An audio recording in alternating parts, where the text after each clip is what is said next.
You were never part of the plan. A story of missed peace. My name is Layla. I'm 30 now, but this story took place 3 years ago when I was 27. Too sure of myself, too convinced I had life all figured out. At the time I was coming out of a rough breakup. The kind that leaves you exhausted. Not from screaming matches or betrayal, but from the slow erosion of yourself. I wasn't looking for anything.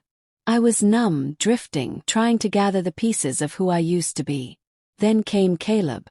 He wasn't some dramatic entrance or a fairy tale moment. He was pouring wine at my coworker's birthday dinner. Not flashy, not overbearing, just warm.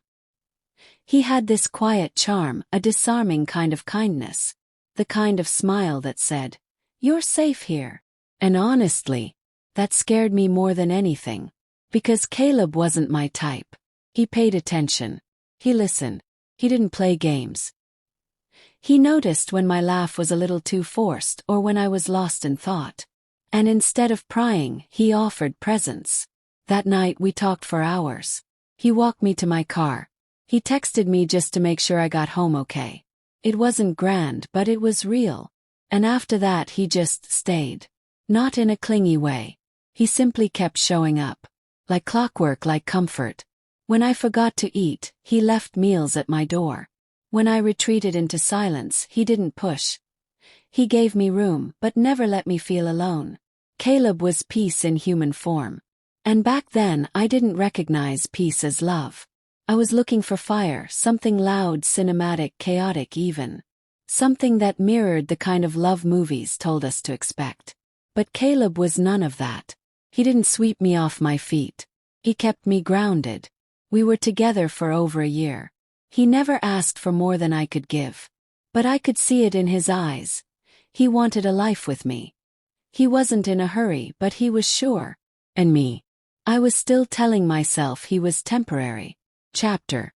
A rest stop before I got back on track with a life I had mapped out long before I knew he existed. You see, I had goals. Grad school in Chicago. A publishing job in New York. Solo travel. I saw my life unfolding in glittering cinematic ways. And Caleb didn't fit into that picture. Not because he lacked anything, but because I'd written the script without him in it. Then came that night. We were having dinner at home. Nothing fancy, just takeout and folded laundry on the couch. Caleb had just finished folding my clothes, humming some tune under his breath. He looked up at me, serious but soft, and asked, "Do you see a future with me?" I didn't even pause. I looked him in the eyes and said, "You were never part of the plan." And I watched him break. Not loudly, not dramatically, but silently. It was like something inside him just went still. He didn't cry. He didn't argue.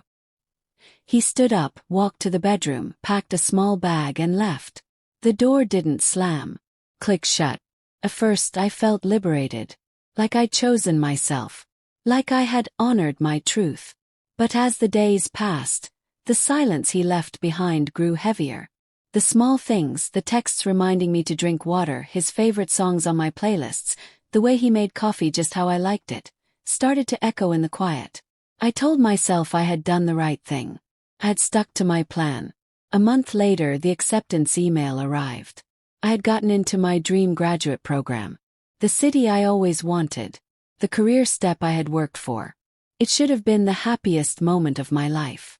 But there was no one to celebrate it with. I stared at that screen, and the first person I wanted to tell wasn't my friends, wasn't my parents, it was Caleb. The man who had never asked me to choose. Who had only asked if he had a place in the life I was already building. I sent him a message. "I miss you. I'm sorry." His reply came hours later. "I hope you get everything you dreamed of." That was it. No second chance. No conversation. Just closure. The quiet, respectful kind. The kind that doesn't slam the door shut, but turns the key and walks away. It's been almost 3 years since that night. I finished my program. Got the job. Moved to the city.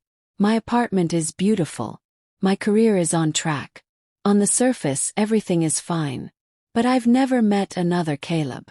No one else has folded my laundry just to lighten my day. No one else has looked at me like I wasn't a problem to fix or a trophy to win, but a person to love. Chased the dream. And I reached the destination. But somewhere along the way, I left behind the person who made that dream feel worth reaching. Because peace doesn't sparkle. It doesn't come wrapped in fireworks or grand speeches. It comes quietly like Caleb did, in the form of someone who remembers how you take your tea and who shows up not just when it's convenient, but when it counts. So here's what I've learned. Not everything that feels calm is dull. Not everyone who fits seamlessly into your life is meant to be temporary. And sometimes, love isn't the spark that sets you on fire. It's the anchor that holds you steady. If you've ever walked away from someone who didn't fit the picture, but maybe fit your heart, you're not alone. And if you're lucky enough to have someone who brings you peace, don't mistake that for emptiness. Because one day, you might look back from the top of your dreams and realize the best part was the one you left behind at the bottom. Comment plan if you've ever let go of someone who wasn't part of the dream, but might have been the best thing you never planned for.